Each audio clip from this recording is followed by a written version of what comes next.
आशा करता हूँ आप सभी अच्छे होंगे।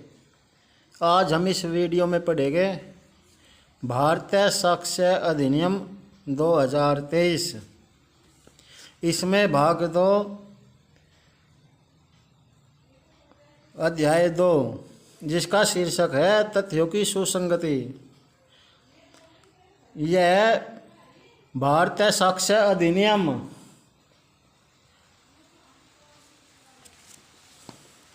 1872 में भाग 1 में ही था, अर्थात जो 1872 का अधिनियम था उसमें भाग 1 में ही अध्याय 2 था। परंतु जो भारतीय साक्ष्य अधिनियम 2023 बना है इसमें अध्याय 2 भाग 2 में आ गया है। तो अब हम इसमें पढ़ते हैं धारा 3।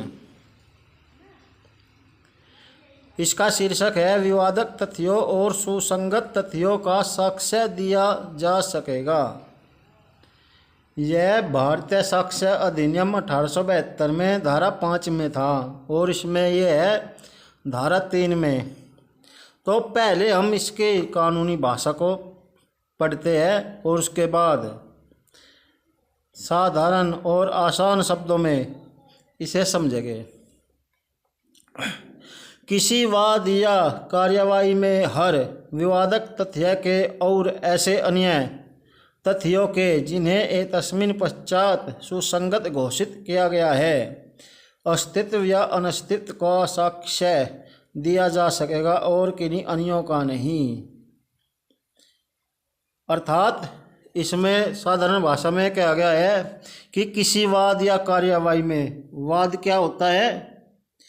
वाद होता है जो सिविल मामले होते हैं, कार्यवाही क्या होता है जो क्रिमिनल मामले होते हैं।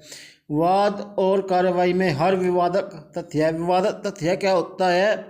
वह तथ्य जो मुकदमे का आधार है, अर्थात जो विवाद बना वो उसका आधार क्या है, जिस कारण से बना, वे क्या कहलाते हैं? विवादक तथ्य कहलाते हैं। विवादक तथ्य के और ऐसे अन्य तथ्यों के और इनके अतिरिक्त जो पहले बाद में जो उनसे मिले जुले हो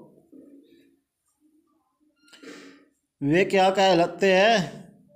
ऐसे अन्य तथ्य है जो सुसंगत होते, वे सुसंगत कहलाते हैं जिन्हें एतस्मिन् पश्चात सुसंगत घोषित किया गया। अर्थात विवादक तथ्यों के बाद में, यानी कि जिस कारण से वह वाद उत्पन्न हुआ उसके बाद में जो क्रम वाइज उस मामले में तथ्य जुड़ते चले जाते हैं वे सुसंगत तथ्य कहलाते हैं और उनके अस्तित्व या अनस्तित्व का साक्ष्य दिया जा सकेगा।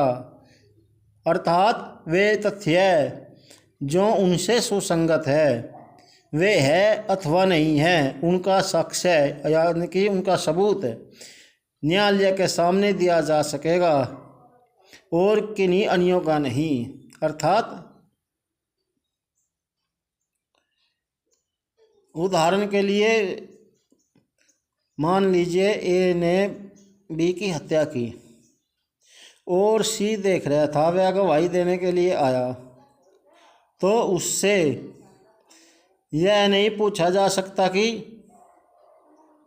क्या आप पागल हो, क्या आप डॉक्टर हो, क्या आप इंजीनियर हो,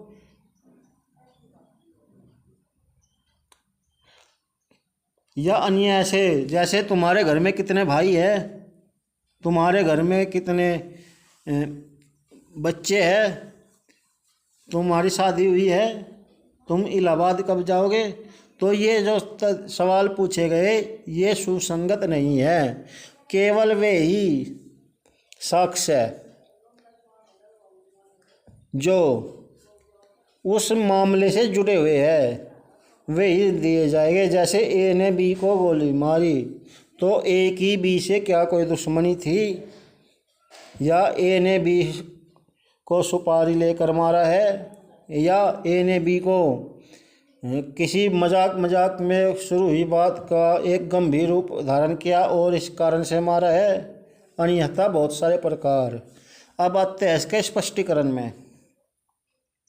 यह धारा किसी व्यक्ति को ऐसे तथ्य का साक्ष्य देने के लिए योग्य नहीं बनाएगी, जिससे सिविल प्रक्रिया से संबंधित किसी तत्समय प्रवृत्ति विधि के किसी उपबंध द्वारा वह साबित करने से निरूपित कर दिया गया है। अर्थात यह धारा, कौन सी धारा? धारा 3, किसी व्यक्ति को ऐसे तथ्य का साक्ष्य देने के लिए, अर्थात यह धारा किसी व्यक्ति को कोई सबूत यानी कि किसी बात का सबूत देने के लिए योग्य नहीं मानेगी, अर्थात उसका जो सबूत है वो स्वीकार नहीं करेगी, जिससे सिविल प्रक्रिया से संबंधित किसी, जिससे सिविल प्रक्रिया क्या होती है? दीवानी मामले, जैसे प्रॉपर्टी के मामले, तलाक के मामले, शादी के मामले, उत्तराधिकार, बीमा, ये क्या कहलाते हैं? सिविल मामले कहलाते हैं। उत्तराधिकार, भूमि बंटवारा आदि आदि। किसी तत्समय प्रवृत्त विधि, अर्थात उस समय कोई विधि लागू थी जो जिस समय वह घटना हुई के किसी उपबंध द्वारा, अर्थात उसमें सिविल प्रक्रिया से संबंधित किसी भी धारा की, उपधारा की, आदेश के, नियम के किसी भी उपबंध में मना की गई है, अर्थात जो चीज़ उसमें लागू है वह इसमें लागू नहीं की जाएगी, और जो उसमें लागू नहीं है वह इसमें लागू की जाएगी। सीधा सा ये समझ लो आप, साधारण भाषा में अच्छी तरह से आपको जब समझ में आएगा, जब हम सिविल प्रक्रिया, वो माफ़ कीजिए, सिविल प्रक्रिया संहिता भी पढ़ाएंगे। तो अब आते हैं इसके दृष्टांत में। खंड ख की मृत्यु कारित करने के आशय से उसे लाठी मारकर उसकी हत्या कारित करने के लिए क का विचारण किया जाता है, अर्थात क ने ख को लाठी मारकर ख की मृत्यु कर दी।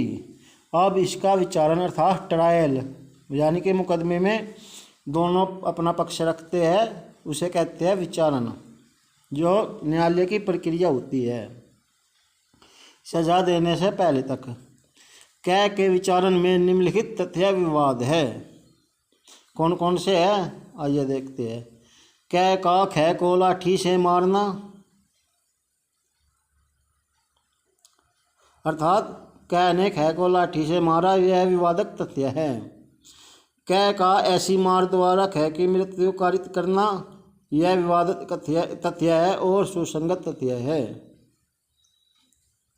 ख की मृत्यु कारित करने का कै का आशय, अर्थात जो ख की मृत्यु हुई यह तो है विवादक तथ्य है, और जो कै का आशय था यह क्या है? सुसंगत तथ्य है। तो आशा करता हूँ यहाँ तक आपके समझ में आ गया होगा। तो मेरे चैनल को सब्सक्राइब कीजिए, इस वीडियो पर लाइक का बटन प्रेस कीजिए और अपने दोस्तों को शेयर कीजिए। मिलते हैं अगली वीडियो में।